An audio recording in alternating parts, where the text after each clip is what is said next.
दादाजी, आप जो उस विलायती मुर्गे से मेरी शादी कराने पर तुले हुए हैं, आपको जरा भी अंदाजा है वो कितना रंगीन मिजाज इंसान है। मैंने अपनी आंखों से देखा है, वो छुप छुप कर गोरी मेम जैसी किसी लड़की से बातें कर रहा था। और अगर आप देखते तो शर्म से पानी पानी हो जाते। उसके कपड़े तो ऐसे थे जैसे किसी बेशरम ने पहन रखे हों। और आपका वो विलायती पोता मुस्कुराता जा रहा था, उसके साथ हंस हंस कर बातें किए जा रहा था। आप क्या चाहते हैं, मैं किसी ऐसे आदमी से शादी कर लूं? अपने मगरमच्छ के आंसू पोंछते हुए सपना ने जहर घोले शब्दों में कहा था। तभी उसे अपने पीछे अजीब सी खामोशी महसूस हुई, जैसे हवा थम गई हो। उसे लगा जैसे कोई अनहोनी घटने वाली है, मगर उसने अपने डर को झटकते हुए दोबारा बोलना शुरू कर दिया। दादाजी, आप अपने उस विलायती पोते को समझा दीजिए।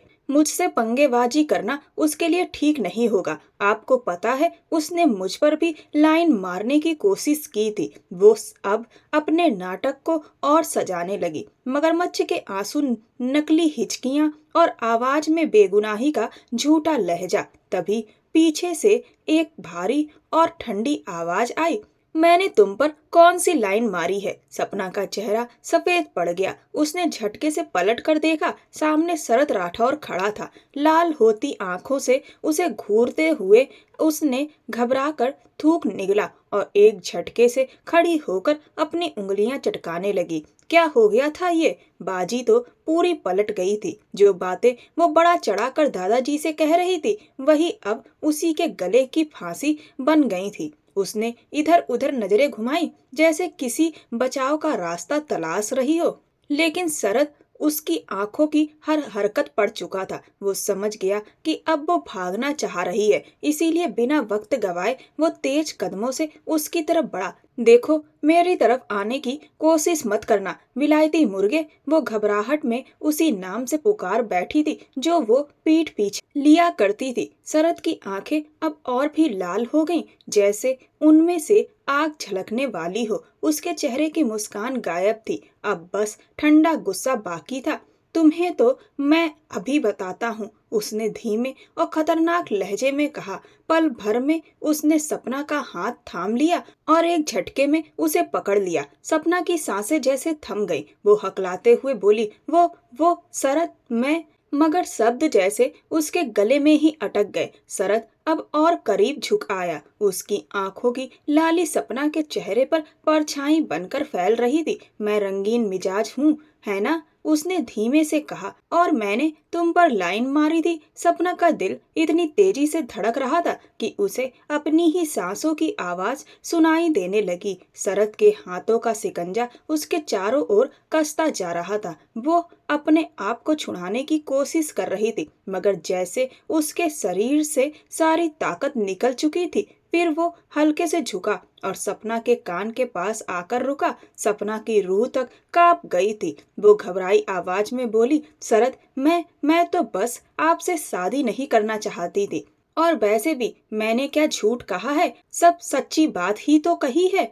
क्या आप मुझ पर लाइन नहीं मारते या फिर छुप छुप कर उस अंग्रेजी मेम से बातें नहीं करते? मैंने सब देखा है। मोबाइल पर आप कैसे मुस्कुरा मुस्कुरा कर उससे बात कर रहे थे। मुझे आप जैसे इंसान से शादी नहीं करनी, समझे आप? पहले तो उसकी आवाज हकलाई हुई थी, लेकिन जैसे जैसे बोलती गई उसकी जुबान की तेजी बढ़ती गई। वो जोश में आकर एक के बाद एक शब्द बरसाती चली गई। शरद बस उसे गुस्से से घूरता रहा। सामने वो लड़की जो डर से कांप रही थी, फिर भी अपनी जुबान को काबू में नहीं रख पा रही थी। और तुम्हें मुझसे शादी क्यों नहीं करनी? शरद ने सर्द आवाज में पूछा। और मुझ जैसे क्या मतलब है तुम्हारा? सपना ने आंखें घुमाई, फिर धीमे लेकिन तंज भरे लहजे में बोली, आप में ऐसी कौन सी खूबी है जो कोई आपसे शादी करे? औरतों से बातें करते हैं, मुझ पर लाइन मारते हैं, और गुस्सा तो आपके नाक पर सवार रहता है। बस मौका मिले और ड्रैगन की तरह आग उगलना शुरू। उसकी चलती जुबान को शरद के हाथों ने रोक दिया। शरद की आंखें अब और ज्यादा लाल हो चुकी थी। उसे गुस्सा नहीं, आग लग गई थी। सामने वो नाजुक लड़की जो उससे भिड़ने की हिम्मत कर रही थी, जबकि आम तौर पर लोग तो उससे बात करने से भी डरते थे। क्या है, खा जाओगे क्या मुझे? सपना तुनक कर बोली, छोड़िए मुझे, वरना दादाजी को सब बता दूंगी। उसकी आंखें चमक रही थी, आवाज में डर के साथ हिम्मत भी थी। शरद को यकीन ही नहीं हुआ कि कोई उससे इस लहजे में बात कर सकता है। वो कुछ पल तक उसे हैरानी से देखता रहा, फिर धीरे धीरे उसके करीब झुक आया। सपना की सांसें सीने में अटक गईं, उसका चेहरा गर्म हो गया, आंखें झुक गई और उसकी जुबान सच में थम गई। वो अपने होठों को दांतों में दबाकर खड़ी रह गई, कुछ बोलने की हिम्मत नहीं रही। शरद ने धीमे मगर सख्त लहजे में कहा, बहुत चलती है ना तुम्हारी जुबान? और उस पल सपना को लगा जैसे कमरे में हवा तक रुक गई हो और जो खेल उसने शुरू किया था अब उसके अपने ही खिलाफ पलट चुका था। करता हूँ मैं तुम्हारी जुबान का भी इंतजाम, शरद ने ठंडे और भारी लहजे में कहा। तुम्हें मुझसे शादी नहीं करनी थी ना? अब तो मैं शादी तुमसे ही करूंगा और तब तुम्हें अच्छे से समझ आ जाएगा कि जुबान बंद करना किसे कहते हैं। उसकी आवाज सख्त थी मगर उसमें एक अजीब सी संजीदगी भी थी। उसने सपना के चारों ओर अपना घेरा और तंग कर दिया था। उसकी सांसें सीने में ही अटक गई थी, बाहर आने का रास्ता जैसे बंद हो गया हो। डर से थूक निगलते हुए सपना ने आंखें भींच ली और गुस्से और डर के मिले जुले जज्बे में अचानक अपना पैर उठाकर शरद के पैर पर दे मारा, मगर वो तो टस से मस भी नहीं हुआ। वो वहीं खड़ा रहा जैसे उसे किसी ने छुआ तक ना हो। सपना ने हैरत से आंखें खोली, सामने शरद का चेहरा अब लाल पड़ चुका था। उसकी आंखों की लाली और गहरी हो गई थी। अब डर के मारे जब कुछ समझ नहीं आया तो सपना ने अपने दांत दिखाकर बात को हल्का करने की कोशिश की।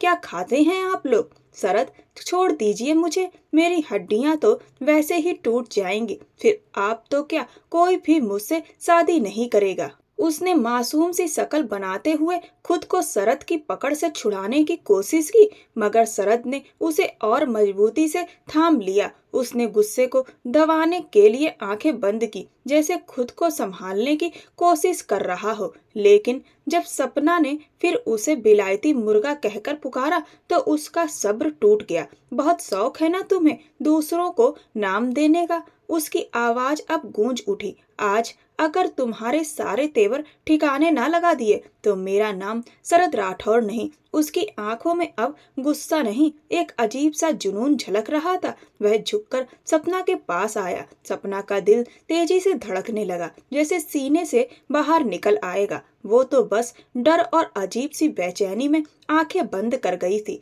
क्योंकि जो होने वाला था उसकी उसने उम्मीद भी नहीं की थी। उसके पैरों से जैसे जान निकलने लगी थी। इससे पहले कि वो बेहोश होकर गिर जाती, उसने उसे एक झटके से छोड़ दिया और तेज कदमों से कमरे से बाहर चला गया। सपना वहीं खड़ी रह गई, हाँफती हुई। उसकी सांसें गले में अटकी थी। उसने खुद को संभालने की कोशिश की, मगर दिल की धड़कनें तेज होती ही चली गईं। उसकी आंखें अब भी दरवाजे की तरफ टिकी थी, जहां से कुछ पल पहले शरद गया था। उसने अपने सीने पर हाथ रखते हुए धीरे से कहा, ये आदमी तो बहुत खतरनाक है। ऐसा लगता है मौका मिला तो मुझे कच्चा ही खा जाएगा। बेहतर होगा मैं दादाजी से कह दूं और किसी तरह इस आदमी से अपनी जान छुड़वा लूं। वो खुद से बड़बड़ाती हुई गहरी गहरी सांसें ले रही थी, जैसे किसी तूफान से बच निकली हो। उसे डर था कहीं वो वापस लौट न आए, इसीलिए वो तुरंत दादाजी के कमरे की ओर भागी, जैसे वहां उसे कोई पनाह मिल जाएगी। इधर दूसरी ओर माहौल पूरी तरह बदल चुका था। विपुल राठौर, मेरे ऑफर को स्वीकार करने के अलावा तुम्हारे पास दूसरा कोई रास्ता नहीं है, वीर कुमार ने ठंडे और आत्मविश्वास भरे लहजे में कहा। विपुल ने उसकी बात पर हल्का सा व्यंग्यपूर्ण मुस्कान दी, फिर सिर झटका और गहरी सांस ली। वो काफी देर से टेबल पर रखा पेपर वेट अपनी उंगलियों के बीच घुमा रहा था। अब उसने उसे एक तरफ रख दिया और धीरे धीरे अपनी कुर्सी से उठ खड़ा हुआ। वो कदम बढ़ाते हुए वीर कुमार के करीब पहुंचा और आंखों में आंखें डालकर बोला, लगता है वीर कुमार, तुमने विपुल राठौर की ताकत को बहुत कम आंका है। किसी भूल में मत रहना कि मैं तुमसे डर जाऊंगा। कमरे में सन्नाटा छा गया था, बस दोनों के बीच टकराती हुई निगाहें थीं और उस खामोशी में भी एक आने वाले तूफान का एहसास साफ झलक रहा था।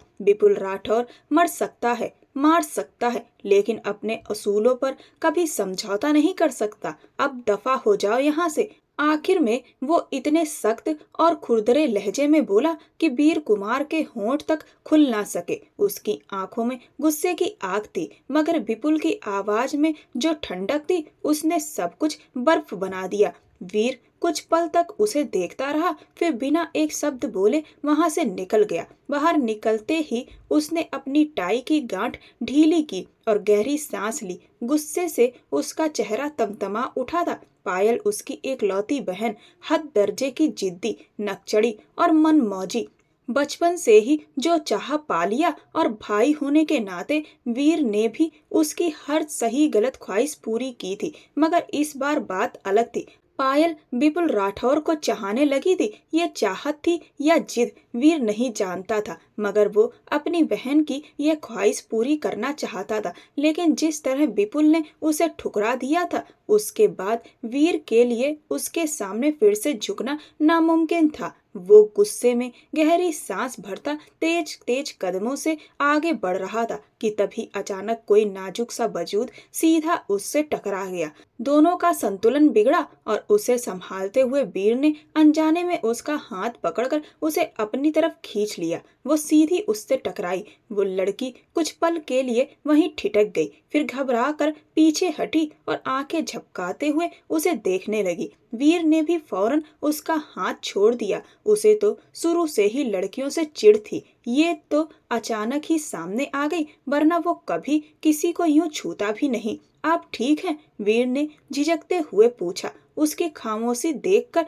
उसे लगा शायद चोट लग गई हो, लेकिन उसने सिर झुकाकर धीरे से हाँ में सिर हिला दिया और कुछ कहे बिना पीछे हट गई। उसकी जुबान जैसे कहीं गिरवी रख दी गई थी। वो सिर हिलाती हुई वहां से हट गई और वीर बिना कुछ बोले आगे बढ़ गया। क्या विपुल भैया अंदर ही हैं? उसके पीछे से वो लड़की बोल पड़ी। ये सुनते ही वीर के कदम एक पल को ठिठके। भैया, उसने बुदबुदाते हुए सिर मोड़ा, मगर तब तक वो लड़की विपुल के कैबिन में जा चुकी थी। वीर ने एक नजर दरवाजे की ओर डाली और फिर बिना कुछ कहे बिल्डिंग से बाहर निकल गया। भैया प्लीज चलिए ना, भाभी भी नीचे गाड़ी में कब से इंतजार कर रही हैं। आप हैं कि बस नखरे खत्म ही नहीं हो रहे क्या? विपुल ने माथा सिकोड़ते हुए पूछा। अनुष्का भी साथ आई है, उसे क्यों लेकर आई तुम? और नीचे अकेली क्यों छोड़ दिया? वो झल्लाते हुए उठ खड़ा हुआ, मोबाइल और वॉलेट उठाया।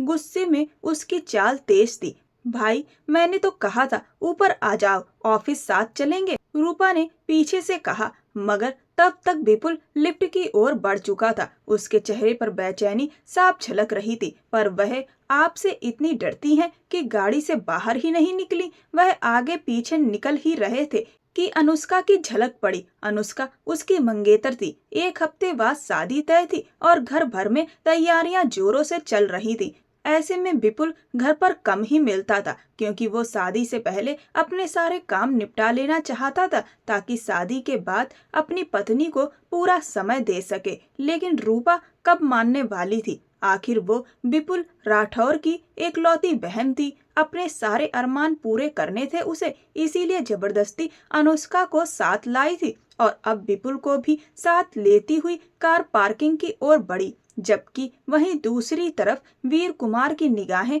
उन दोनों पर पड़ी तो वो सोच में डूब गया। वह अच्छी तरह जानता था कि वह विपुल राठौर की बहन है। वीर ने गहरी सांस भरी और गाड़ी बढ़ा दी। उधर ड्राइवर को उतरने का इशारा कर विपुल ने खुद ड्राइविंग सीट संभाल ली। पीछे की सीट पर अनुष्का बैठी थी, जो विपुल को देखते ही नजरें झुका गई। सामने की सीट पर रूपा पूरे आत्मविश्वास से बैठी थी। बोलो, क्या मसला है? क्यों आई तुम दोनों यहाँ? विपुल ने थोड़ा सख्त लहजे में पूछा। भैया, ऐसे गुस्सा करेंगे तो मैं रो पड़ूंगी, रूपा ने नकली शिकायत भरे अंदाज में कहा। विपुल ने गहरी सांस भरी और एक नजर पीछे बैठी अनुष्का की तरफ डाली। जो और भी सिर झुका गई थी। वो बेहद शर्मीली लड़की थी और उसका यह शर्माना जहाँ विपुल को अच्छा लगता था वहीं कभी कभी थोड़ा खींच भी पैदा करता था। अच्छा बताओ, अब कहाँ जाना है? इस बार वो कुछ नरमी से बोला। पहले लंच करना है, वो भी अच्छे वाले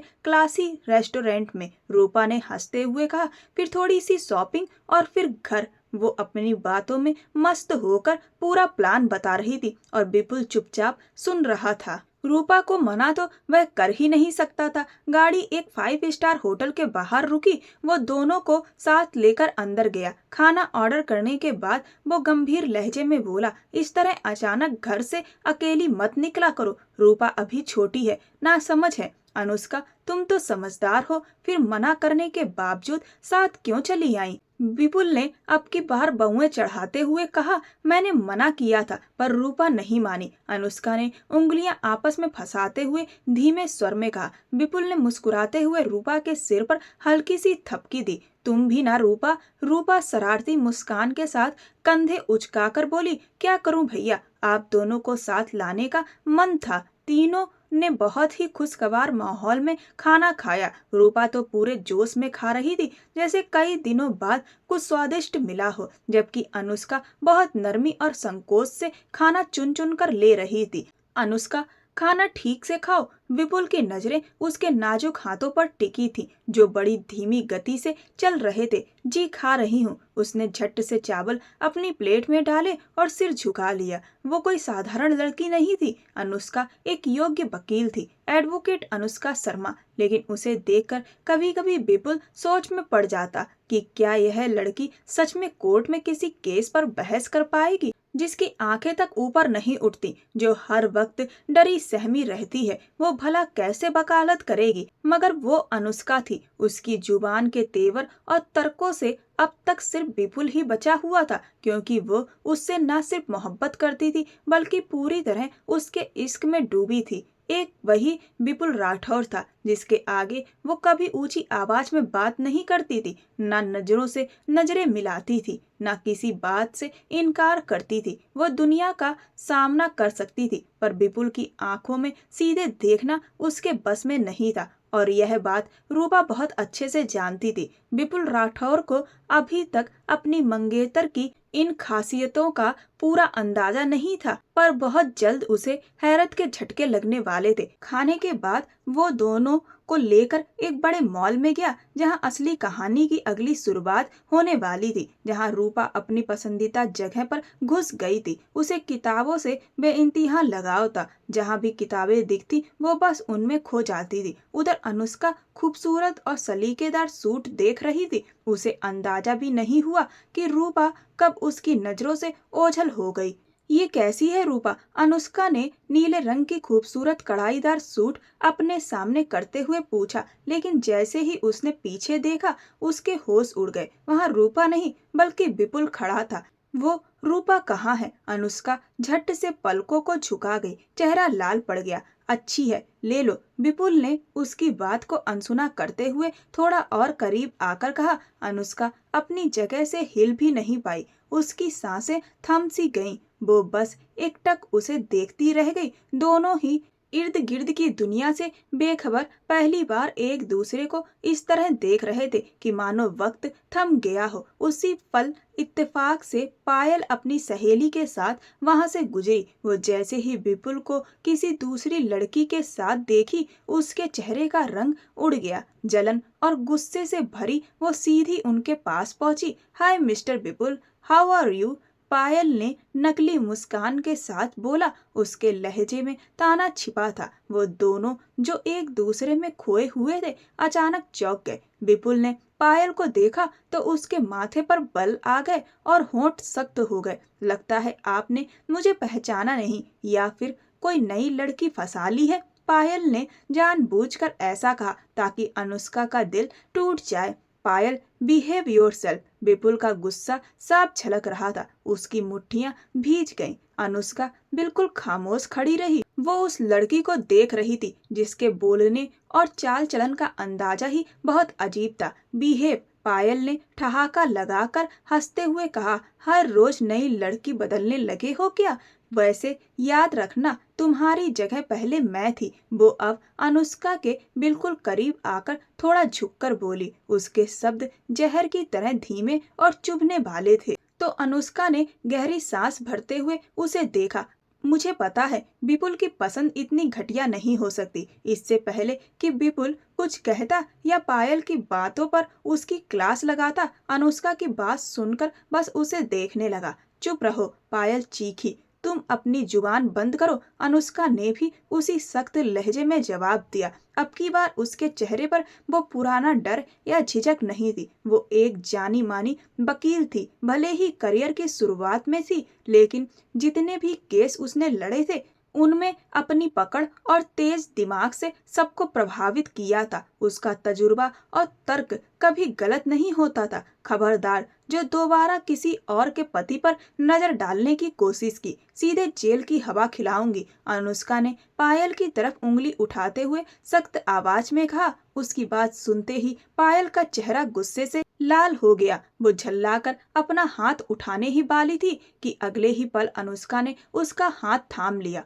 और इतनी सख्ती से उसकी कलाई पीछे मरोड़ी कि पायल की चीख निकल गई। विपुल अपनी होने वाली पत्नी के इस दबंग और आत्मविश्वासी अंदाज को देखकर एक पल को दंग रह गया। वो सोच भी नहीं सकता था कि जो लड़की उसके सामने हमेशा सहमी सहमी सी रहती थी, वो किसी और के सामने इतनी सख्त भी हो सकती है। हाथ उठाने की गलती दोबारा मत करना, वरना हाथ तोड़ दूंगी, अनुष्का ने कहा और झटके से उसका हाथ छोड़ दिया। पायल अपनी कलाई थामे हैरान होकर उसे देखने लगी। उस पल उसकी बोलती बंद हो गई थी। वो गुस्से और शर्म से भरी हुई अपनी सहेली अनीता के साथ वहां से चली गई। मिसेस विपुल, पीछे से आवाज आई और अनुष्का का दिल जोर से धड़क उठा। उसने धीरे से पलटकर देखा। विपुल मुस्कुराते हुए उसे ही देख रहा था। ये छुपी हुई मैसेज कहाँ से निकल आई? उसने मजाकिया लहजे में कहा, दोनों हाथ पैंट की जेब में डालते हुए। अनुष्का एकदम सकपका गई, चेहरा लाल पड़ गया। उसने फौरन एक सूट उठाई और बोली, ये कैसी है? कुछ भी ले लो, तुम पर सब सूट करेगा। विपुल ने उसका हाथ नीचे करते हुए बहुत नरमी से कहा और हल्की मुस्कान के साथ बोला, और थैंक यू किस लिए? अनुष्का ने हैरानी से पूछा। मुझ पर भरोसा करने के लिए, विपुल ने शांत और सच्चे स्वर में कहा। उसकी बात सुनते ही अनुष्का की पलकों ने झपकते हुए जैसे कोई भाव छिपाया और चेहरे पर एक हल्की मीठी मुस्कान तैर गई। इतने में रूपा किताबों का बड़ा बंडल लिए बाहर आई और दोनों उसे देखते सिर हिलाते रह गए। तभी घर के किसी कोने में, उफ, नहीं करनी मुझे उस विलायती मुर्गे से शादी। माँ, आप क्यों नहीं सुन रही हैं? कमरे में बवाल मचा था। सुनीता जी लगातार उसे शादी का जोड़ा पहनाने की कोशिश कर रही थी और सपना अपने दोनों हाथों से जोड़ा पकड़कर हताश सी इधर उधर घूम रही थी। सपना ने सिर से दुपट्टा हटाते हुए झुलझुलाहट भरे स्वर में कहा, अब बस भी कीजिए माँ, ये क्या तमाशा लगा रखा है? 3 दिन बाद विपुल और अनुष्का की शादी थी। सबको लगा था कि उसी दिन शरद और सपना की शादी भी साथ में कर दी जाएगी, लेकिन शरद ने अचानक ही जिद ठान दी कि उसे अगले 2 दिन में ही शादी करनी है, वरना वो वापस विदेश चला जाएगा। सुनीता जी तो वैसे भी उसके लौटने का सालों से इंतजार कर रही थी। अब जब वो इतने बरसों बाद अमेरिका से आया था और फिर से वापस जाने की धमकी दी, तो वो तुरंत मान गई, क्योंकि वो हमेशा से चाहती थी कि सपना की शादी शरद से हो। मगर दूसरी ओर सपना का तो जैसे पारा चढ़ गया। उसे शादी करनी ही नहीं थी, और वो भी उस शरद राठौर से जो अपने ईगो और रौब के लिए मशहूर था। माँ, मैं मर जाऊंगी, लेकिन उस ड्रैगन जैसे आदमी से शादी नहीं करूंगी। मुझे छोड़िए 1 मिनट के लिए, मैं खुद पापा के पास जाकर उसके सारे पाखंड खोल दूंगी। बस करो ये बकवास। सुनीता जी झल्लाई, वो तुम्हारा होने वाला पति है और तुम इतनी बदतमीजी से उसका नाम ले रही हो। दिल करता है एक थप्पड़ जड़ दूं। सपना ने होंठ भींच लिए। माँ बेटी दोनों ही कम नहीं थी, एक जिद्दी, दूसरी उससे दुगनी जिद्दी। इतने में दरवाजे से अनुष्का अंदर आई, जो अभी लौटी थी मॉल से, और बोली, माँ, पापा पंडित जी के साथ आ रहे हैं। सुनीता जी ने फौरन सपना के सिर पर दुपट्टा डाल दिया। माँ, क्या कर रही हैं आप? सपना कुछ कहने लगी तो सुनीता जी ने आंखें तरेरी। खबरदार, अगर कोई तमाशा किया तो सबके सामने जूतों से पीट दूंगी और खुद को बर्बाद कर लूंगी। सपना का मुंह खुला का खुला रह गया। माँ तो उससे भी ज्यादा नाटकीय निकली। तभी दरवाजे से पापा राजू जी अंदर आए। उनके साथ शरद का छोटा भाई मोहित और पंडित जी भी थे। कमरे में एकदम सन्नाटा छा गया। राजू जी ने धीरे से सपना के सिर पर हाथ रखा। बेटी, अब जिद छोड़ो। विवाह की रस्म शुरू हुई। कुछ ही देर में सपना की आंखें फैल गईं। दिल जैसे सीने से बाहर छलांग लगा देना चाहता था। उसे समझ नहीं आया कहाँ भागे। माँ का डर उसके ऊपर हावी हो गया। सपना ने शादी के लिए एक शर्त रख दी। उसने धीरे धीरे अपना घूंघट ऊपर उठाया और मुस्कुराते हुए बोली, 1 करोड़ रुपए देंगे तभी शादी करूंगी। आखिर अमेरिका से आए हैं, इतने अमीर होंगे। सुनीता जी का दिल जैसे धड़क गया और उन्होंने अपना सिर पीट लिया। यह लड़की हर जगह उन्हें शर्मिंदा कर देती थी और आज तो दादी की नजरों में ही उन्हें शर्मिंदा करवा दिया। दादा दादी ने उसकी शर्त मान ली। सपना की आंखें फैल गईं। उसने सोचा था कि शायद वह इतनी रकम के हक में नहीं होगा जिससे वह स्वाभाविक रूप से इनकार कर देगा, लेकिन यहाँ तो दादी ने ही फैसला कर दिया। विवाह शुरू हुआ। सपना अब कुछ भी ऐतराज करने की स्थिति में नहीं थी। विवाह संपन्न हुआ। जैसे ही सब लोग कमरे में चले गए, सुनीता जी ने सपना का घूंघट हटाकर उसे सख्ती से डांटना चाहा, लेकिन जब सपना का मनमोहक चेहरा देखा तो खुद पर काबू पाया और झुककर उसके माथे को प्यार से सहलाया। मेरी बेटी की किस्मत हमेशा खुशियों से भरी रहे, सुनीता जी ने धीरे से कहा। सपना की आंखों में खुशी और हल्के डर की मिलीजुली झलक थी, लेकिन दिल में यह सोच रही थी कि अब वह अपने नए जीवन की शुरुआत करने जा रही है, चाहे सामने वाला कितना भी खतरनाक या सख्त क्यों ना हो। शादी में लड़के वाले दहेज लेते हैं, पर यहाँ सपना ने उल्टा दहेज मांग लिया था। उसका नतीजा क्या होगा पता नहीं। सुनीता जी बोली, कोई गम मेरी बेटी को कभी छू ना पाए, हमेशा हंसती मुस्कुराती रहे, यही सबकी इच्छा थी। दीदी ने भी हंसते हुए कहा, कुछ विशेष शरत के लिए भी रख लो, उसे इसकी ज्यादा जरूरत है। अनुष्का सपना की तबीयत और उसकी बातों से अच्छी तरह वाकिफ थी, इसीलिए मजाक में यह कहना जरूरी समझा, जिस पर सपना ने उसे घूरा था, जबकि बाकी औरतें और लड़कियां उसे गले लगाकर मुबारकबाद दे रही थी। शरद जानता था कि 1 करोड़ का जिक्र सपना का ही कोई खेल था, पर उस वक्त उसके लिए पैसों से ज्यादा अहम थी वो लड़की जिसने पिछले 2 हफ्तों से उसकी नाक में दम कर रखा था। अब बारी थी बदला लेने की और शरद राठौर अपने बदले का कोई मौका नहीं छोड़ता। न जाने उस मासूम शरारती लड़की के साथ अब क्या होने वाला था। शरद और विपुल चाचा ताऊ के बेटे थे। विपुल के पिता राकेश राठौर थे और शरद के पिता पंकज राठौर थे। पहले शरद के दादाजी अपने परिवार के साथ गांव में रहा करते थे। उनकी गांव में जमीन जायदाद थी, वह जमींदार थे। उनकी बहुत बड़ी हवेली थी। सपना के पिताजी राजू जी इस हवेली में रहते थे, क्योंकि राजू जी के जो पिता थे वह दादाजी के मुंशी थे और उनके पैसों का लेखा जोखा रखते थे। वे बहुत ईमानदार थे, इसलिए दादाजी उनसे काफी ज्यादा लगाव रखते थे और उन पर बहुत भरोसा करते थे। उन्हें हवेली में ही रहने की जगह दी थी, जिस वजह से उनका पूरा परिवार इस हवेली में रहता था। बाद में राजू जी ने अपने पिता के जाने के बाद इस काम को अच्छे से संभाला। दादाजी ने राजू जी पर भी उतना ही भरोसा किया जितना वह उनके पिता पर करते थे। और जब राठौर परिवार गांव से शहर आया और शहर में अपना व्यापार उन्होंने बिठाया, तो दादाजी राजू जी और उनके परिवार को अपने साथ लेकर आए और यहाँ पर भी व्यापार के लेखे जोखे का ध्यान राजू जी ही रखते थे, क्योंकि वह उनके परिवार के विश्वसनीय व्यक्ति थे। दादाजी ने अनुष्का और सपना को बचपन से ही देखा था और दादाजी उन दोनों बच्चियों से बहुत लगाव भी रखते थे, इसीलिए दादाजी चाहते थे कि उनकी शादी उनके पोतों से हो जाए। राजू जी को भी इस बात से कोई आपत्ति नहीं थी और सुनीता जी तो यही चाहती थी। पायल पायल होश में आओ, क्या हो गया मेरी जान को? वीर कुमार घबराए हुए थे। अपनी बहन की हालत देखकर उनका दिल कांप उठा। पायल ने खुद को नुकसान पहुंचाने की कोशिश की थी। अचानक उसकी तबीयत खराब हो गई थी।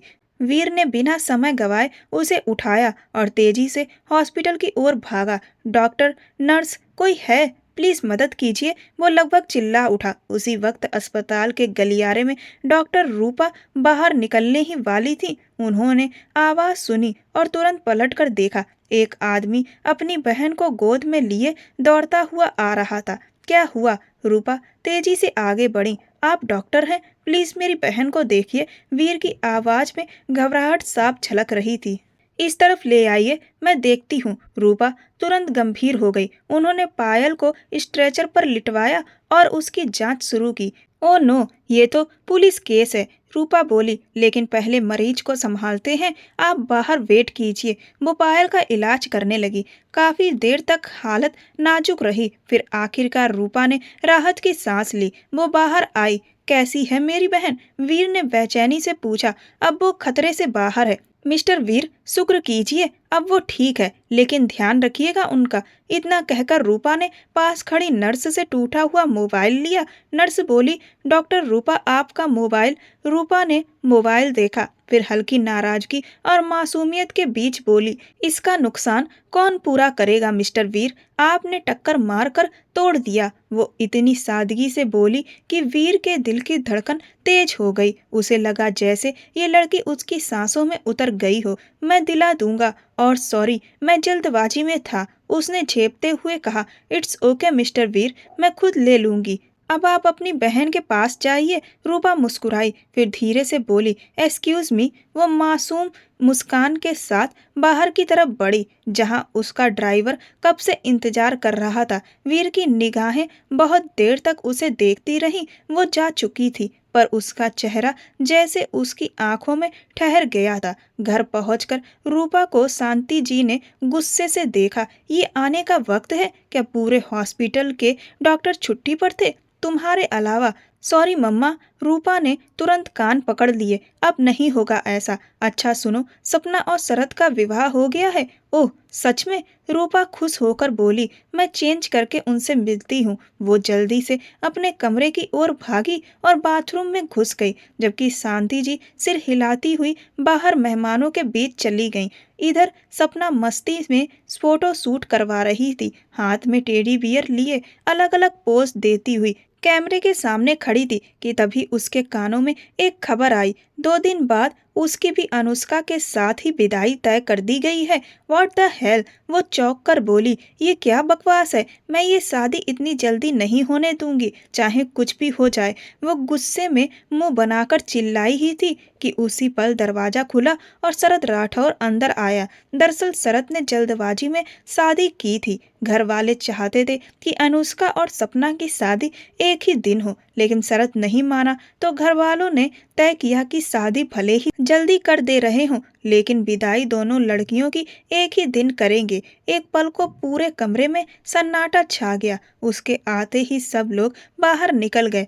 फोटोग्राफर लड़की भी शरद की तेज नजरों से बचने के लिए फौरन भाग गई। शरद ने दरवाजा बंद किया। सपना अभी भी सोफे पर खड़ी थी, हाथ में टेडी बियर लिए, और उसकी आंखें सीधे शरद पर टिकी थी। दुल्हन के लिबास में वो इतनी खूबसूरत लग रही थी कि शरद का दिल एक पल को थम गया। लेकिन वो जो बातें कुछ दिन पहले बोल गई थी, वो अभी भी उसे याद थी। नीचे उतरो, शरद ने ठंडे लहजे में कहा, हाथ कमर पर रखे हुए। क्यों? आप हुक्म क्यों चला रहे हैं? सपना ने भौंवे सिकोड़ते हुए कहा। उतरती हो या? वो एक कदम आगे बढ़ा तो सपना डरकर पीछे हटी और कदम उलझने से वो लड़खड़ा गई। शरद ने फौरन उसकी कलाई पकड़ ली और खींचकर अपनी तरफ खींच लिया। वो सीधे उससे टकराई और उसके हाथ उसके कंधे पर थे। दोनों की निगाहें एक दूसरे में थम गईं। कुछ लम्हों के लिए वक्त रुक गया। सपना का चेहरा लाल हो उठा, लेकिन फिर धीरे से बड़बड़ाई। विदेशी ड्रैगन। शरद के चेहरे पर हल्की मुस्कान आई। उसने साफ साफ सुन लिया था। शरद ने झुककर उसके कान में कहा, अपनी जुबान को थोड़ा काबू में रखो, वरना इसकी भी आदत डाल लो। नामुमकिन। शरद राठौर हंसते हुए बोला, अभी तो ये कुछ भी नहीं है। क्या मतलब है आपका? मुझे डराइए मत, सपना ने तेज लहजे में कहा। और हाँ, एक बात साफ साफ सुन लीजिए, मैंने ये शादी अपने मन से नहीं की, दादाजी और मम्मा के कहने पर की है। अगर उन्होंने धमकी ना दी होती तो मैं आप जैसे इंसान को मुंह भी ना लगाती। उसकी बात पूरी होती उससे पहले ही शरद ने उसका हाथ पकड़ लिया, इतनी तेजी से कि सपना की सांसें रुक गईं। मुझ जैसे इंसान से मतलब? वो ठंडे मगर भारी लहजे में बोला, मुझे ज्यादा तंग मत करो सपना, वरना 2 दिन बाद नहीं, आज ही तुम्हारी जुबान बंद कर दूंगा। वो उसकी ठुड्डी पकड़कर बोला। सपना छटपटा उठी, कंधे पर दोनों हाथ रखकर उसे धकेलने की कोशिश की। उफ, किस चक्की का आटा खाते हैं आप, पूरा सांड टाइप हैं। मुझ जैसी नाजुक लड़की का क्या होगा? शरद हंस पड़ा, एक गहरी धीमी हंसी जो उसकी रगों में उतर गई। जैसे ही उसने उसके हाथ छोड़े, सपना फिर शुरू हो गई। आपको तो कुछ भी समझ नहीं आता, क्यों चाहती हो कि तुम्हारी जुबान मैं अपने तरीके से बंद कर दूं? शरद झुकते हुए बोला, चेहरा उसके बिल्कुल करीब, और एक पल में उसकी बात अधूरी रह गई। सपना का दिल जैसे थम गया, उसकी सांसें अटक गईं और शब्द गुम हो गए। क्या हुआ? अभी से बोलती बंद? शरद मुस्कुराया और फिर आप पास मत आइए, वो हकलाते हुए बोली। अगर विदाई से इनकार किया तो जो सब कुछ विदाई के बाद होना था वो आज ही कर दूंगा, शरद ने कहा। सपना की आंखें बंद हो गईं, उसका चेहरा गर्मी से लाल पड़ चुका था। बोलो, क्या मर्जी है तुम्हारी, वो ठहर कर बोला, जैसे उसके जवाब का इंतजार कर रहा हो। मैंने कब इनकार किया? सपना मुस्कुराई, उसकी आंखों में मासूम शरारत थी। Good girl. शरद ने उसके गाल पर 2 उंगलियों से हल्का थपका दिया और मुस्कुराया। वैसे ये कमरा तुम्हारा है? उसने चारों तरफ निगाह दौड़ाई।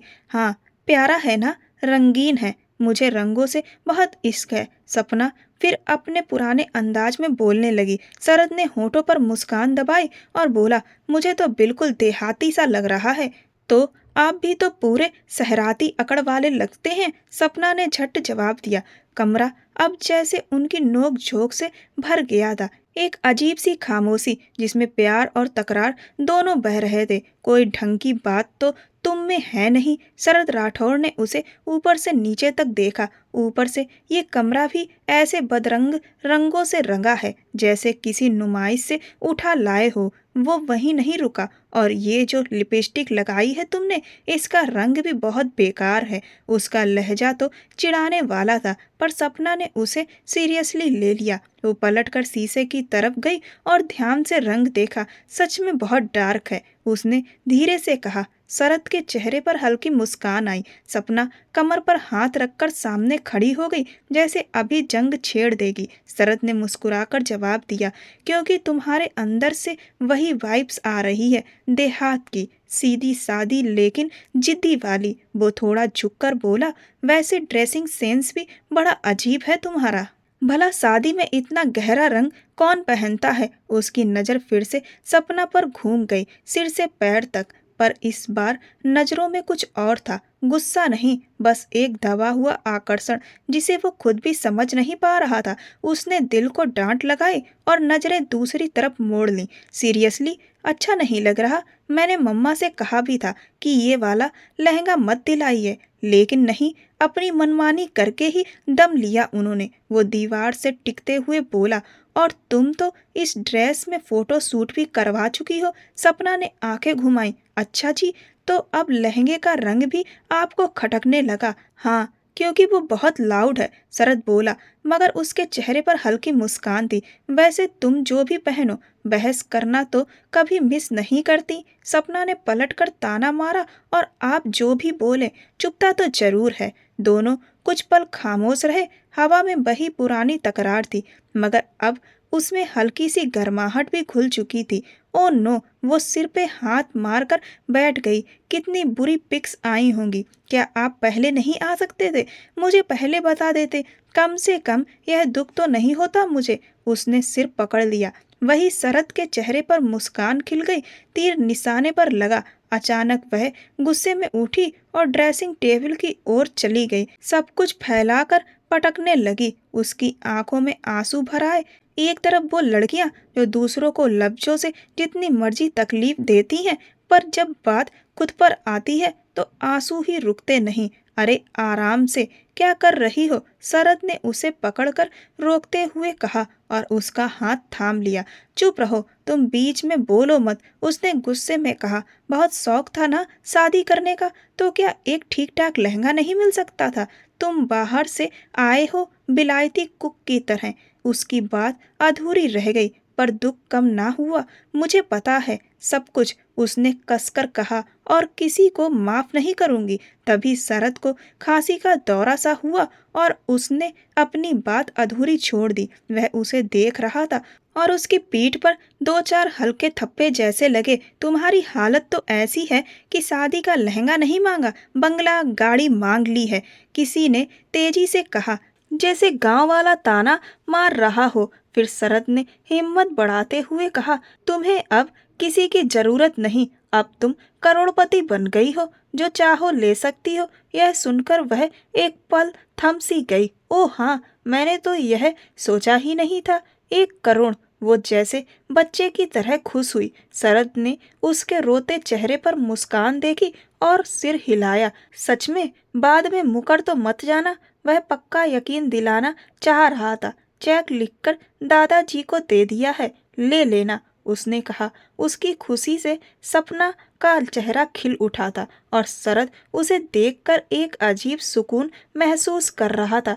सपना सोचने लगी, दादाजी को क्यों दिया? शायद मम्मा को दे देंगे और मम्मा फिर मुझे दे देगी, और मुझे अपने रिसेप्शन की तैयारियां करनी है, शॉपिंग करनी है, अपनी मर्जी से सब कुछ करने हैं। फिर बोली, आप खुद दादाजी से लेकर मुझे दे दो, उसने कहा, जैसे वो सही ठहराना चाहती हो। शरद ने ठहाका लगाया। वो उसे सिर झुकाए निगाहों से देख रहा था, मानो कुछ सोच रहा हो। तभी सपना ने होठों को दांतों तले दबाया और हल्की सी मुस्कुराई। शरद ने बात को आगे बढ़ाते हुए कहा, और रही बात रिसेप्शन की शॉपिंग की, जो भी लेना हो मेरे साथ चलकर ले लेना, और अगर मेरे साथ जाने का मन ना हो तो ये लो। उसने जेब से अपना क्रेडिट कार्ड निकालकर उसकी ओर बढ़ाया। जो चीज चाहिए खुद ले लेना। उसके लहजे में मोहब्बत और इज्जत दोनों थी। सपना ने चौंक कर कहा, आप ये मुझे क्यों दे रहे हैं?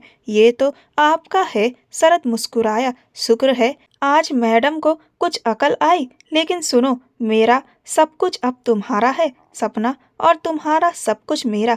वो धीरे धीरे 2 कदम चलते उसके पास आ गया। लेकिन मेरे पास तो कुछ नहीं, सपना ने धीमे से कहा। शरद ने उसकी बात पर हल्की सी मुस्कान बिखेरी। मुझे जो चाहिए होगा मैं ले लूंगा, तुम फिक्र मत करो।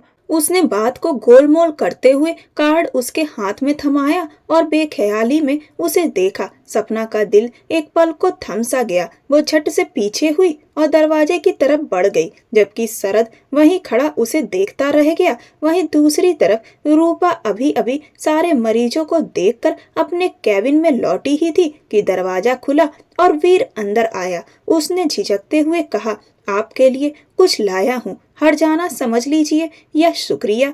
उसने उसकी तरफ एक छोटा सा बैग बढ़ाया। रूपा ने बैग खोला तो उसमें एक नया आईफोन रखा था, काफी महंगा। ये क्या है? उसने हैरानी से पूछा। वीर बोला, कल मेरी वजह से आपका फोन टूट गया था तो सॉरी कहने के लिए लाया हूँ। रूपा ने तुरंत कहा, नहीं मिस्टर वीर, मैं ये नहीं ले सकती, ये बहुत महंगा है, और वैसे भी मैंने कहा था कि मैं खुद ले लूंगी। वो फोन वापस बैग में डालने ही लगी कि वीर ने बैग उसकी तरफ फिर बढ़ा दिया। प्लीज डॉक्टर रूपा, इसे रख लीजिए, मेरी तरफ से शुक्रिया का तोहफा समझिए। जिस तरह आपने कल मेरी बहन का इलाज किया बिना अपने टूटे फोन की परवाह किए, उसने मुझे बहुत प्रभावित किया। रूपा ने नर्म स्वर में कहा, देखिए मिस्टर वीर, ये तो एक डॉक्टर के नाते मेरा फर्ज था। आप मुझे इस तरह शुक्रिया कहकर शर्मिंदा मत कीजिए। वो अपनी बात पूरी भी नहीं कर पाई थी कि तभी दरवाजा खुला और विपुल अंदर आ गया। वीर को वहां देखकर विपुल के माथे पर अनगिनत सवाल उभर आए। तुम यहाँ? आप दोनों एक दूसरे को जानते हो? रूपा ने हैरानी से पूछा। पायल को लेकर हॉस्पिटल आया था और अब जा रहा हूँ। और धन्यवाद फिर से। डॉक्टर रूपा ने उसकी तरफ मशगूल निगाहों से देखा। थोड़ी हिचक के साथ बाहर निकल गई। गुड़िया, चलो घर, याद है ना घर पर शादी का फंक्शन है और ये हॉस्पिटल। भैया, तुम्हें पता है दिन में एक बार हॉस्पिटल का मुंह ना देख लूं तो चैन नहीं आता। रूपा ने वह दिया हुआ गिफ्ट एक दराज में रखकर लॉक लगा दिया और विपुल के साथ बाहर निकल आई। बाद में सोचेगी वापस करना है या नहीं, क्योंकि उसे वीर की आंखों में कुछ ऐसा दिखा था जो उसे अच्छा नहीं लगा। विपुल ने कोई सवाल नहीं किया। शायद वो एक दूसरे को पहले से जानते थे। वो जान पहचान कुछ खास अच्छी नहीं थी। ये तो वही विपुल है ना, उसके साथ वो लड़की कौन है? किसी ने सरसरी निगाह से कहा। गाड़ी में बैठते ही पायल चौंक गई और उसकी नजरें रूपा के मनमोहक चेहरे पर टिकी, जो विपुल की किसी बात पर मुस्कुरा रही थी। बहन है उसकी, वीर ने हल्के से कहा और गाड़ी स्टार्ट की। और प्लीज पायल, ये जुनूनी और पागलपन वाली हरकतें बंद कर दो। अगर मुझे मारना है तो ये लो पिस्टल और एक बार में खत्म कर दो। उसने मजाक में लेकिन सख्ती से कहा और पायल को पिस्टल थमा दी। आई एम सॉरी भाई, आइंदा से ऐसा नहीं होगा। पायल ने शर्मिंदगी से सिर झुकाकर कहा। असल में वह सचमुच शर्मिंदा थी या कुछ और किसी प्लान के तहत कर रही थी, यह तो केवल वह ही जानती थी। वीर ने प्यार से कहा, देखो पायल, तुम मेरे लिए बहुत खास हो। तुम्हें कोई तकलीफ पहुंचे मैं बर्दाश्त नहीं करूंगा और दूसरों के लिए खुद गर्जी मत दिखाओ। फिर वो गाड़ी में ठोस इरादों के साथ आगे बढ़ गए। कल विपुल की शादी है, बेहतर होगा तुम उसे भुलाकर अपनी जिंदगी पर फोकस करो। वो पायल को समझा रहा था या दर्द दे रहा था, पायल ठीक से समझ ना पाई, पर इस बार उसके दिल में बड़ी तेज नफरत उतर आई थी। कल अगर तुम्हारी शादी का दिन बर्बाद ना हुआ विपुल, तो मेरा नाम भी पायल नहीं रहेगा, वो कड़क आवाज में कह गई। उधर शरद अपनी गाड़ी पोर्च में रोककर उतर ही रहा था कि अचानक कोई चुपके से दौड़ती आई और उसके भीतर बैठ गई। घर में मेहंदी का फंक्शन चल रहा था। चारों तरफ हलचल थी और कामों में फंसी भीड़ भाड़। शरद को इन पुरानी रस्मों में कोई खास दिलचस्पी नहीं थी। उसे तो बस विदाई की चिंता थी जो कल होने वाली थी। क्यों इस वक्त मेरा दीदार करने आई हो? उसने तनी हुई आवाज में पूछा। उसने पीले और हल्के सख्त मेहंदी रंग के कपड़े पहने थे, साथ गजरा बालों में लटक रहा था और हल्का मेकअप उसे बेहद प्यारा बना रहा था। बड़ी शॉल में वो पूरी ढकी हुई थी। आज अनुष्का के हल्दी मेहंदी के फंक्शन थे। मुझे अभी अभी शॉपिंग पर ले चलो। उसकी जिद अचानक फूट पड़ी। शरद ने कलाई की घड़ी देखी। शाम के 7 बज रहे थे। अभी उसने कहा, ठीक है, मैं तुम्हारी मर्जी का सब कुछ दिला दूंगा। हाँ, वरना कल मैं विदाई नहीं होने दूंगी। सपना की आवाज धीमी थी। उसे यही डर था कि शरद इनकार कर देगा, क्योंकि जो क्रेडिट कार्ड शरद ने दिया था उस पर शॉपिंग की हदें थी। मम्मा ने कार्ड ले लिया है, मुझे शॉपिंग नहीं करने देंगी, सपना ने शिकायत भरे सुर में कहा और नम आंखों से शरद को देखकर टिश्यू से आंखों के कोने साफ कर लिए।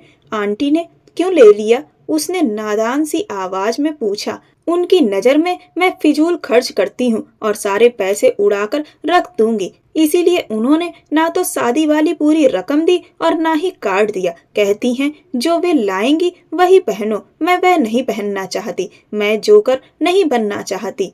आप मुझे दिला रहे हैं या नहीं? वो अपनी सारी दास्तान सुनाती अब उसे धमकी भरे अंदाज में देख रही थी। यार, अब जब धमका ही दिया है तो दिलाना ही पड़ेगा, वरना कल की विदाई का रिस्क नहीं ले सकता, शरद ने हंसते हुए कहा और गाड़ी को पोर्च से निकालकर रोड पर ले आया। सपना के चेहरे पर आई बेइंतहा खुशी देखकर वो भी धीमे से मुस्कुरा दिया। वो उसे शहर के सबसे बड़े मॉल ले आया था, जहां सपना ने अपनी विदाई और रिसेप्शन दोनों के लिए लहंगा और गाउन पसंद किया। हर चीज पर वो शरद से राय ले रही थी। जूते, ज्वेलरी, मेकअप, पर्स, हर वो चीज जिस पर उसका मन अटकता जा रहा था, शरद बिना कुछ कहे सब दिला रहा था। वो खुद ऑफिस से थका हुआ आया था, लेकिन उसके चेहरे पर थकान की जगह सिर्फ सुकून था। सपना खुश थी, जैसे उसे पूरी दुनिया की खुशियां एक साथ मिल गई हों। शरद, मुझे बहुत भूख लगी है, वो थके अंदाज में बोली।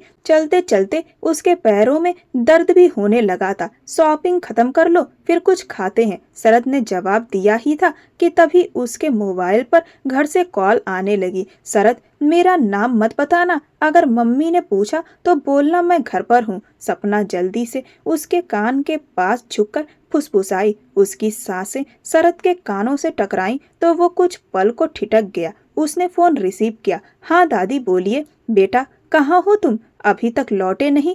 बस दादी, थोड़ी देर में पहुंच रहा हूँ, शरद ने सहजता से कहा। वो सपना तुम्हारे साथ है क्या? दादी के सवाल पर सपना ने माथे पर हाथ रख लिया। जी दादी, वो मेरे साथ ही है, शरद ने साफ साफ कहा। ये लड़की तो बिना बताए घर से निकल गई। उसकी माँ का रो रो कर बुरा हाल है। दादी झुलझुला कर बोली। सॉरी दादी, गलती मेरी है, बताना भूल गया। शरद ने सारी जिम्मेदारी अपने सिर ले ली। ठीक है बेटा, जल्दी लौट आओ, सब इंतजार कर रहे हैं, कहकर कॉल कट गई। सपना ने अब सच में माथा पकड़ लिया। अब तो गए काम से। मम्मी तो मुझे जूतों से नवाजेंगी और ये सारी शॉपिंग देखकर तो सदमे में बेहोश हो जाएंगी। मेरी मासूम और चालाक मम्मा को अब मैं कैसे संभालूंगी? शरद उसकी बात सुनकर हंस पड़ा। कमाल है, रिसेप्शन की तैयारियां कर रही हो और डर रही हो जैसे कोई चोरी पकड़ी गई हो। तो क्या करूं, सबकी नजर में तो मैं अब भी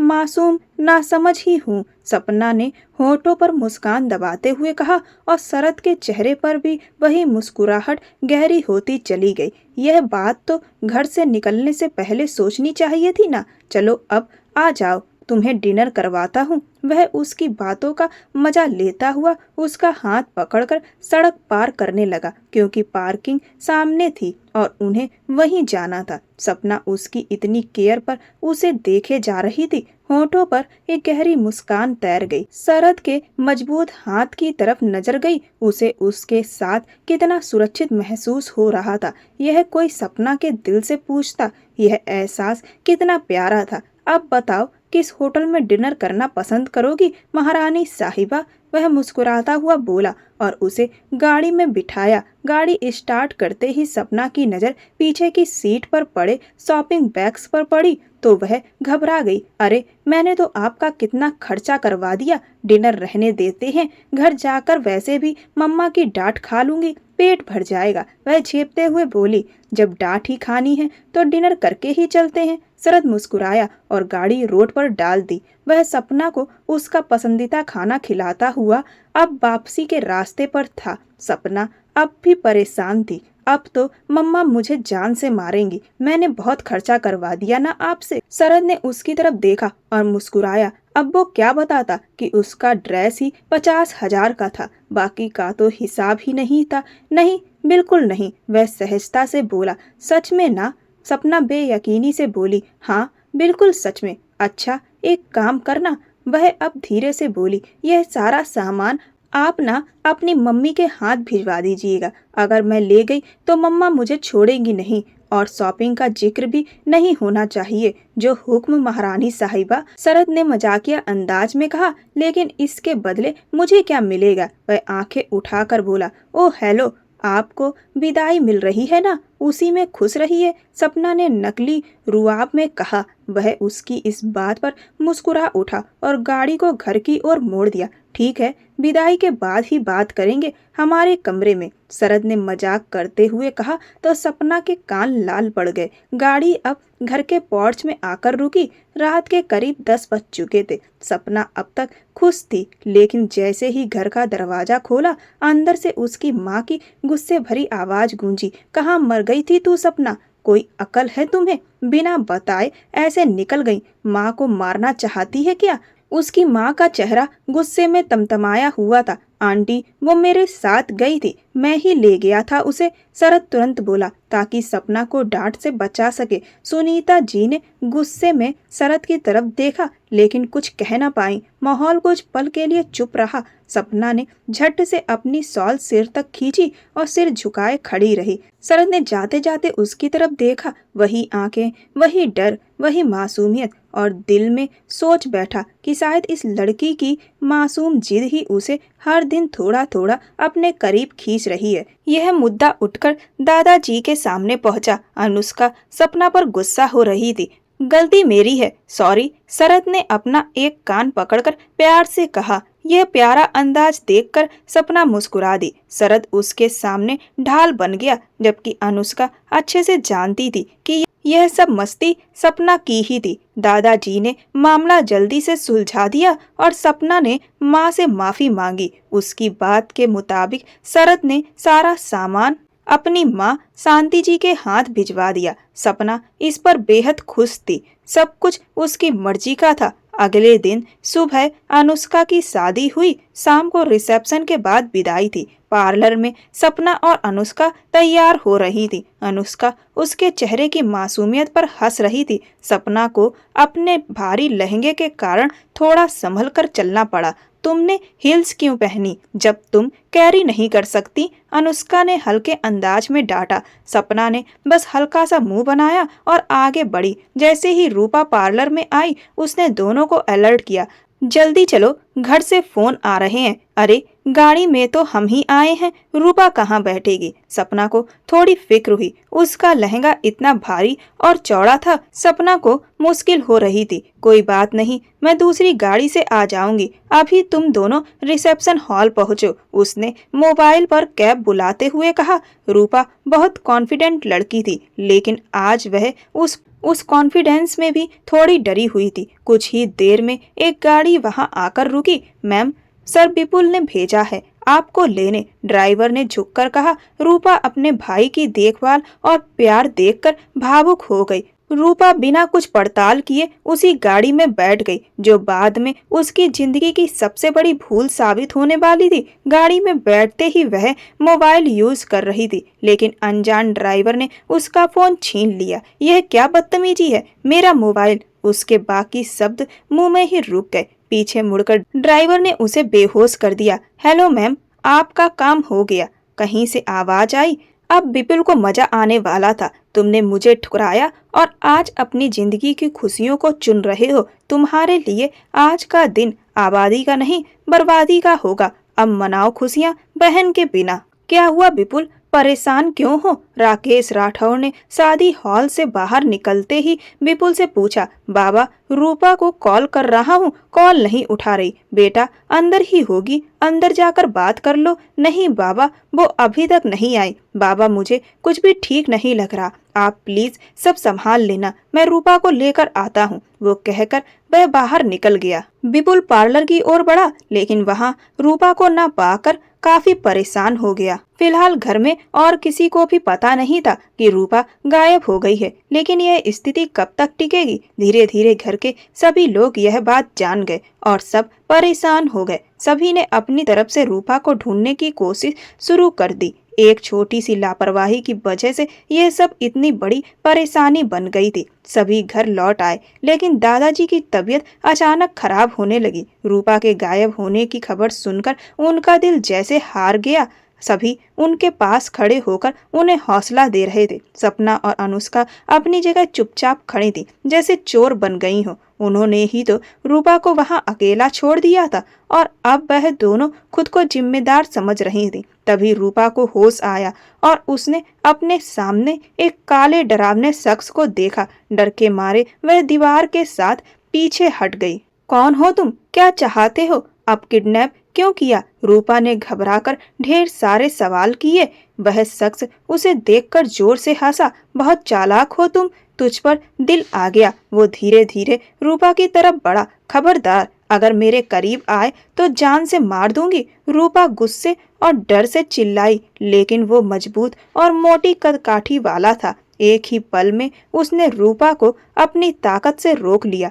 मौत का डर उसे खा जाने वाला था। वह शख्स रूपा की तरफ झुका और हाथ उठाकर गाल पर मारने वाला था। रूपा का पूरा दिमाग घूम गया, उसे जोर के चक्कर आने लगे, वो बेसुध सी हो गई। रूपा की आंखों से आंसू बहने लगे। उसी लम्हे दरवाजा जोर से खुला, वीर अंदर आए और जो मंजर देखा उसका खून खौल उठा। वीर ने अपनी कलाई को रगड़ते हुए उस मोटे आदमी पर बेतहाशा मुक्के बरसाए, उसके मोटे पेट पर घूसे की बरसात कर दी। वह आदमी जमीन पर गिर पड़ा। उसके साथ आए बॉडीगार्ड सभी बाहर खड़े थे, जिन्होंने पूरे अड्डे को अपने कब्जे में ले लिया था। वीर तुरंत रूपा की तरफ बढ़ा। उसने फौरन अपनी जैकेट उतारी और उस नाजुक लड़की को पहनाई। रूपा अपनी आंखें खोलो। वीर उसके गाल को थपथपा रहा था। थोड़ी देर में रूपा होशो हवास में लौटी और रुक रुक कर सांस लेने लगी। वह सहमी हुई घबराई सी वीर को देखने लगी और अगले ही पल उसके गले से लगकर फूट फूट कर रोने लगी। वीर उसकी बेइख्तियारी में बिल्कुल गुमसुम हो गया। वह उसके आंसू पोंछता हुआ उसके गाल पर देखता, जो एक तरफ से नीला पड़ चुका था। यह देख वीर का गुस्सा और भी बढ़ गया और उसके दिल का बुरा हाल होने लगा। तभी विपुल राठौर, शरद राठौर, राकेश राठौर, पंकज साहब और सुनीता जी जैसे सीनियर घर वाले वहां पहुंचे। वीर ने अपनी बहन को फोन पर बातें करते सुन लिया था, इसलिए वह समझ चुका था कि पायल ने रूपा के साथ क्या किया है। वीर ने तुरंत ही विपुल को फोन करके लोकेशन पर बुला लिया था। विपुल का नंबर वीर के पास पहले से ही था। माहौल भारी और तनावपूर्ण हो गया। वीर जैसे ही सबको मंजर दिखाकर कुछ कहने लगा, शरद ने उस बेहोश आरोपी को पकड़कर उसका गला थाम लिया। तुमने मेरी बहन के साथ क्या किया? शरद की आवाज में आग थी। राकेश साहब ने बेटे को रोका और कहा कि गुस्से को काबू में रखा जाए, और विपुल ने सख्त अंदाज में कहा कि जो कुछ भी हुआ उसकी बहन को शर्मसार किया गया और इसका हिसाब मांगा जाएगा। वीर सिर झुकाए खड़ा होकर पूरे खानदान से हाथ जोड़कर माफी मांगता रहा। अगर सजा चाहें तो दे दो, वरना माफ कर दो। इस तरह की विनती ने माहौल को और भी गंभीर कर दिया। विपुल का गुस्सा साथ में आसमान पर था। वह आपे से बाहर आया ही था कि राकेश जी ने उसे संभाल लिया। तुम जाओ यहाँ से, हमें हमारी बेटी मिल गई, बस और कुछ नहीं चाहिए। राकेश साहब ने विपुल को ढांढस बांधते हुए कहा कि अब घर की और देखभाल की जाए। पूरे मोहल्ले में आग की तरह फैल गई खबर कि रूपा किडनैप हुई थी और जिस हालत में लौटी थी, सब स्तब्ध थे। शांति जी बार बार रो रो कर बेहाल थी। वीर साथ आया था, जो उस वक्त खड़ा था। अंदर सिमट कर बोला कि उसे हक नहीं ये बात कहने का, पर फिर भी उसने सच्चे इरादे से कहा कि अगर उसे इस काबिल समझा जाए तो वह रूपा का हाथ इज्जत और मान के साथ मांगना चाहता है। वह सिर झुकाए खड़ा रहा। पूरा परिवार उसकी इस बात पर चौंक गया। माहौल ऐसा गरमाया कि हर किसी के चेहरे पर गंभीरता और तमतमाहट थी। एक तरफ राहत थी कि रूपा सुरक्षित लौटी, दूसरी तरफ गुस्सा और बदले की आग भी अभी तक ठंडी नहीं हुई थी। दफा हो जाओ यहाँ से। विपुल राठौर ने आगे बढ़कर वीर को गले से थामते हुए दरवाजे की तरफ धक्का दिया। वीर जरा सा लड़खड़ाया, एक नजर सबकी ओर दौड़ाई और फिर लंबी लंबी डग भरते हुए वहां से चला गया। अगर वक्त होता तो शायद वह विपुल को अच्छे से जवाब देता, लेकिन यहाँ उसने अपनी बहन की वजह से सब सह लिया। उसका दिमाग बार बार रूपा के चेहरे पर टिक गया। अगर वह वक्त पर नहीं पहुंचता तो शायद अब सब कुछ खराब हो जाता। पायल को इस हरकत के लिए मैं कभी माफ नहीं करूंगा, वीर ने दिल ही दिल में बहन को संबोधित करते हुए कहा।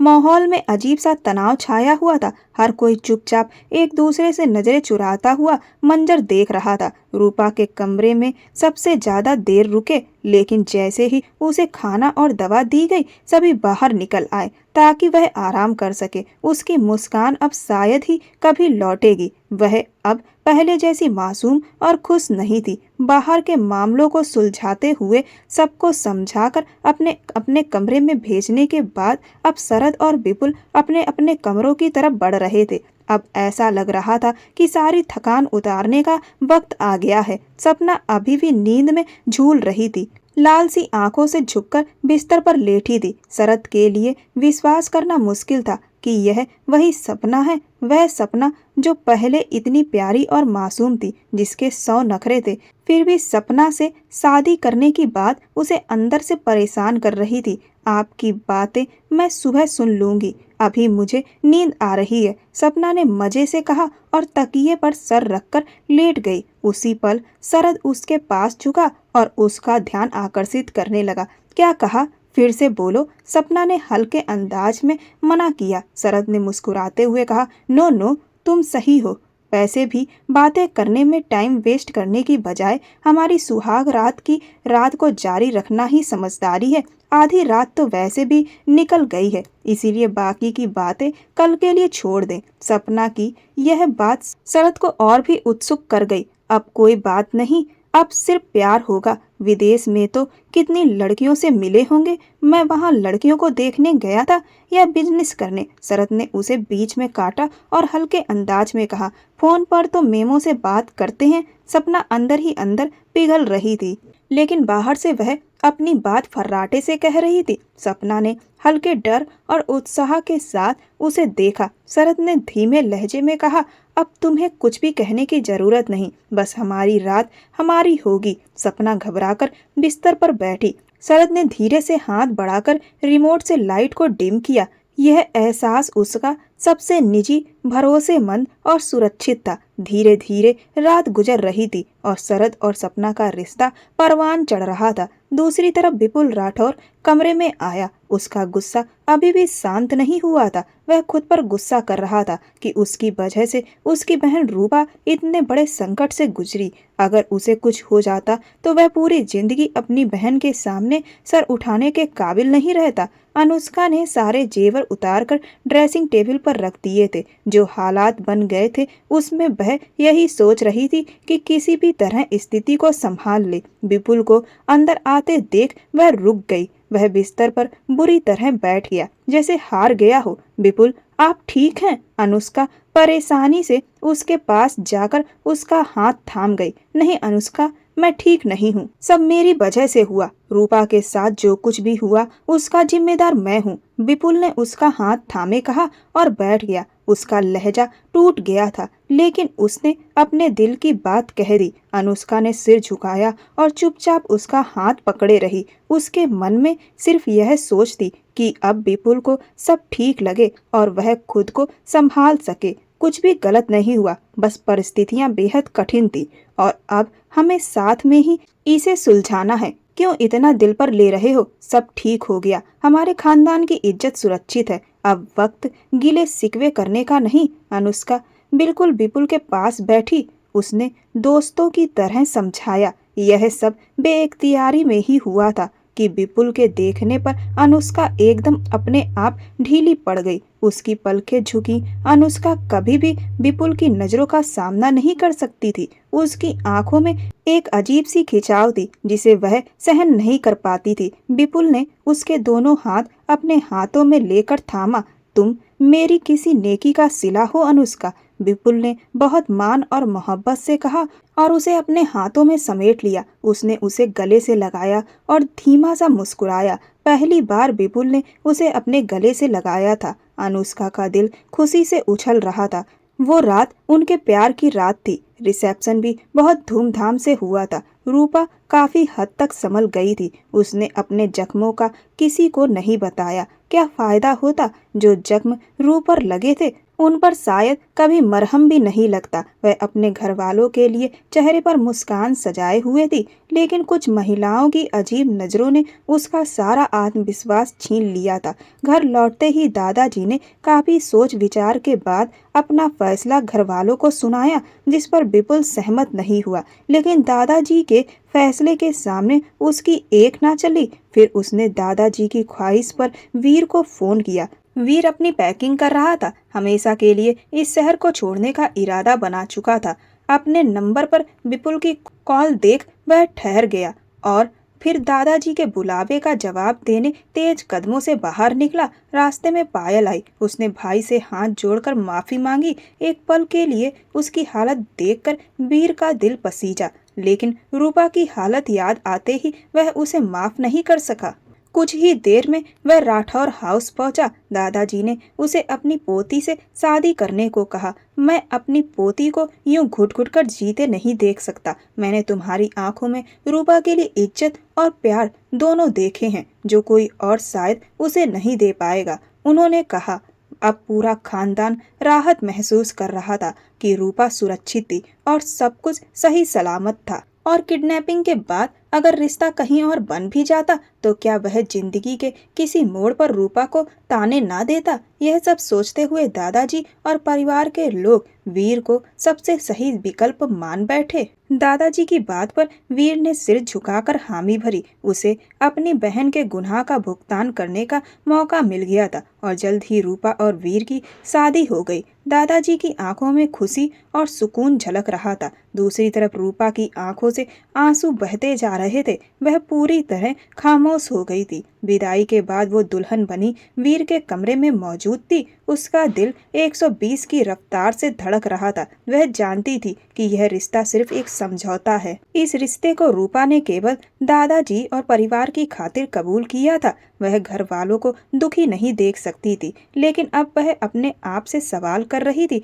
कि बिना किसी कसूर के उसने क्यों यह सजा भुगत ली। दरवाजा खुला और पायल आई। उसकी हालत ऐसी थी कि बस किसी भी पल वह ढह सकती थी। आते ही उसने रूपा के सामने हाथ जोड़ दिए और सिर झुकाकर रो पड़ी। रूपा की आंखों से भी आंसू बह निकले। सामने वाली आंखों में पायल के आंसू थे। दोनों एक दूसरे की नजरों में अपने दर्द का एहसास कर रही थीं। हाँ, गुजरा हुआ वक्त वापस नहीं आ सकता और अब उन्हें बस आगे बढ़ना था। लेकिन अगर आज रूपा उसे माफ ना करती तो शायद वह लड़की या तो अंधेरे में खो जाती या अपना जीवन बर्बाद कर देती। बहुत देर बाद वीर हिम्मत जुटाकर कमरे में आया तो कमरा नींद की हल्की चादर में डूबा हुआ था। कमरे में रूपा को देखकर वीर को एक अजीब सुकून महसूस हुआ। वह खामोशी से कमरे में कदम बढ़ाता हुआ खुद बिस्तर पर आया और एक तरफ टिक गया। रूपा सो रही थी या जाग रही थी इसका वीर को अंदाजा नहीं था, लेकिन उसका दिल उसकी तरफ जा रहा था। दिल की सुनते हुए वह डिम लाइट में उसका मासूम चेहरा देखता रहा।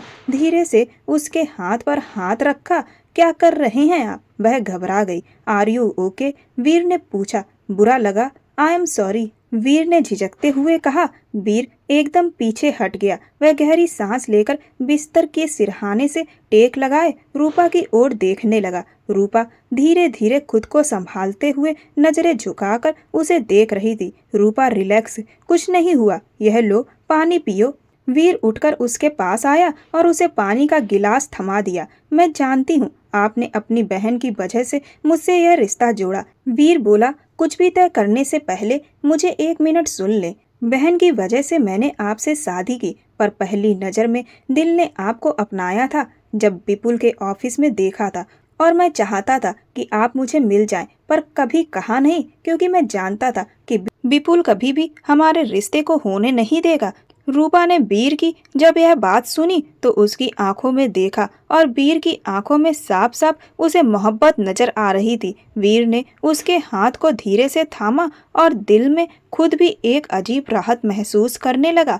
रूपा के दिल में भी सुकून उतर आया था। वीर जान गया था कि अब वह केवल अपनी बहन के गुनाह की भरपाई नहीं कर रहा था, बल्कि रूपा की जिंदगी में भी सुकून लेकर आया है और रूपा ने उसकी मोहब्बत को स्वीकार लिया है। उनके रिश्ते को मजबूत होने में थोड़ा वक्त लगा, लेकिन वीर ने प्यार और सम्मान और केयर से रूपा का दिल जीत लिया। और फिर वो रात भी आ गई जब दोनों एक हो गए। कई उतार चढ़ाव के बाद वीर, शरद और विपुल तीनों की जिंदगी मोहब्बत और खुशियों से भर गई थी। पायल विदेश चली गई थी। रूपा के कहने पर वीर ने पायल को माफ कर दिया था और सपना और अनुष्का ने भी रूपा से माफी मांगी। वह अगर उसे उस दिन अकेला ना छोड़ती तो शायद यह हादसा ना होता। रूपा ने उन्हें दिल से माफ कर दिया और बोली कि जो किस्मत में लिखा होता है वह होकर ही रहता है। आपको भी क्या पता था कि ऐसा कुछ होने वाला है। जब रिश्ते महत्वपूर्ण हो तो गलतियों को माफ कर देना ही बेहतर विकल्प होता है। दोस्तों, अपने निजी स्वार्थ के लिए किसी बेगुनाह की जिंदगी खराब करना जायज नहीं है। प्रेम स्वतः से जागने वाला एहसास है, उसे जबरदस्ती जगाया नहीं जा सकता। प्यार, जिद और जुनून में फर्क होता है। आपको यह कहानी कैसी लगी मुझे कमेंट सेक्शन में ज़रूर बताएं। यह कहानी पूर्णतः काल्पनिक है। इस कहानी का उद्देश्य केवल मनोरंजन प्रदान करना मात्र है। इस कहानी का किसी व्यक्ति या घटना से कोई कनेक्शन नहीं है। ऐसी और भी रोमांचक कहानियों को सुनने के लिए मेरे चैनल के साथ बने रहें। धन्यवाद।